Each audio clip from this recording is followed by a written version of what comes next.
Just another example I just want to show you. I'm not going to spend a whole lot of time on this. People ask, who are these books for? The sales aren't doing that good. We got all this weird recent sexuality changes where you got John Kent, Tim Drake, and Vixen, and all these other characters, Harley Quinn and Poison Ivy, and all these fucking characters that are just fucking homosexual out of nowhere. But not just that, they're fucking like being depicted, and it's like really, really fucking gay by literal definition. I'm not saying that as like an insult, like it's gay as fuck. But you wonder why they do this shit, and this is why I've said before. A lot of folks look at it like, I know people talk about like this ESG shit. I think you guys giving these motherfuckers way too much credit for, and you think that they're smarter than what they actually are. I'm not saying they're fucking stupid, but what's happening here is that social justice is in because corporate entities, definitely the ones, these entertainment guys, it's not that I don't want to say it's that, well, I think the mega corporate entities, like the guys at the top, they'll believe whatever fucking is lining their pockets up. I do believe that. But they're all in on it because they have been convinced, probably by some idiot marketing blue-haired wench that graduated with some fake doctor's degree, who's telling them this is the direction that you kind of gotta embrace this because economically it's gonna make sense going forward. It's not.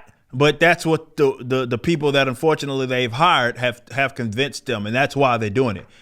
This whole idea that they just want to take a loss just for the sake of taking a loss, I think is incorrect. They'll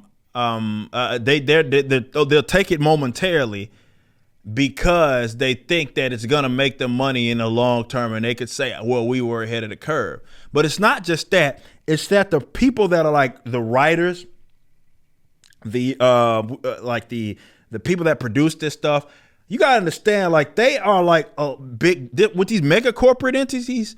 They're complete, and I say this as a guy that used to work for $1 billion corporation in the corporate office when I was doing like IT shit, and there's a big disconnect from the guy at the ground who may be like, or the groups of people that are at the ground producing the product per se, and the guys that are like the VPs and all of those fucking guys.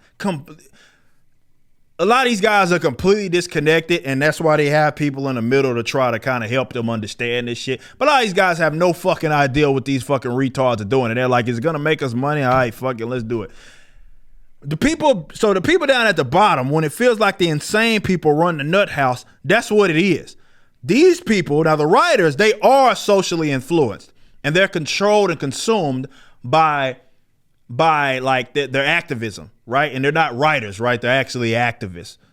And they want their art, and I use that term loosely, to depict their social views, okay? So with that being said, they're producing shit for their peers to be impressed and get a pat on the back. Me and Chuck Dixon talked about this. They're not writing stories for us. And by us, I'm meaning the comic book, the actual buying, willing, paying customer, right? That's a difference between the person that'll retweet it, talk about it, write an article about it. Those are different things, right? People have found out the hard way that just because you get a bunch of fucking retweets and have a bunch of followers don't mean, in a blue check, don't mean you have people that are going out of their pockets to then give you money. As we discussed early on in the show, you got to remember most social justice advocates that aren't champagne socialists are broke as fuck. They're not paying customers. They'll pirate your shit and they'll Google what happened in the book, but they ain't like guys that you can count on every Wednesday. The writers are trying to appease their peers and the folks that agree with them ideologically. This right here is an example of why they do it, okay? Record number of comics and graphic novels were nominated for this media award this year for their representation. And somebody tagged me, said, yeah, Eric, you called it. Yeah, no shit. I did. And obviously you see all these homosexuals on this here, and this is what Screen Rant is covering. Let me see if I can get that actual. Damn, they post so much. It's gonna be hard for me to grab that post where they actually said the shit, because they said a bunch of other stuff, and I'm trying to avoid giving them ads to read the article. Where is that shit at? Is this it? Did I just pass that? Yeah. I thought they talked about it more. I guess not. But you remember the T. Franklin chick where she was like, "Where are the headlines? I've put Vixen as this predator, fucking hitting on a disabled chick. Where are the articles? Is it because I'm black?" Like, that's why they do this shit, man.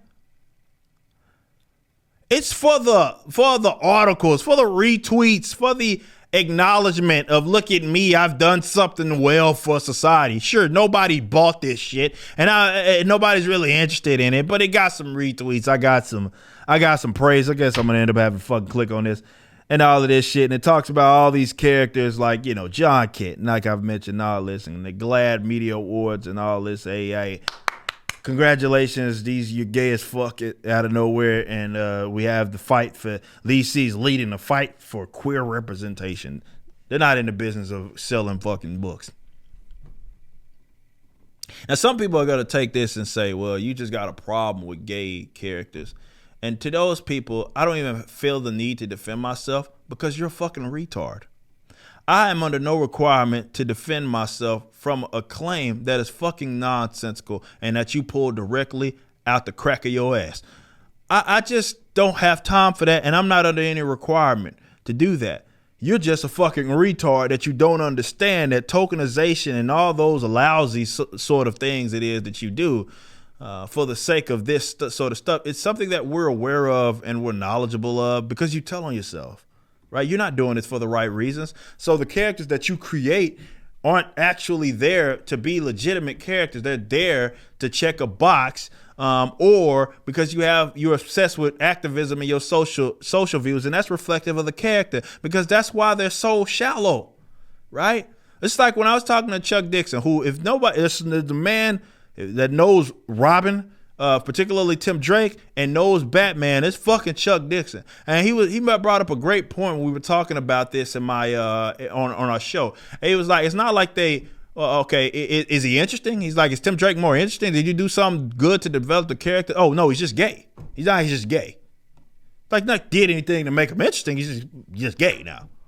See, that's why y'all do things, and this is why your characters fucking suck. And then when you get these gay characters, which are often just tokenized versions of other characters anyway, and then they don't stick, you get mad at everybody and say, well, it's because of you guys are homophobes and bigots and all of this shit. You just don't want to see a gay character. They do it with black character. You just don't want to see a black character or something like that, or you racist and all these buzz terms that don't mean a motherfucking thing coming from them.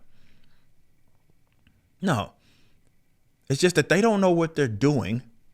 They think that they deserve pats on the back because that's what they're getting from their colleagues, because they just did something and one person checked the box. They have no idea what character development is because they're doing it for the wrong reasons, man. They're doing it for the wrong reasons. They're doing it for clout on social media.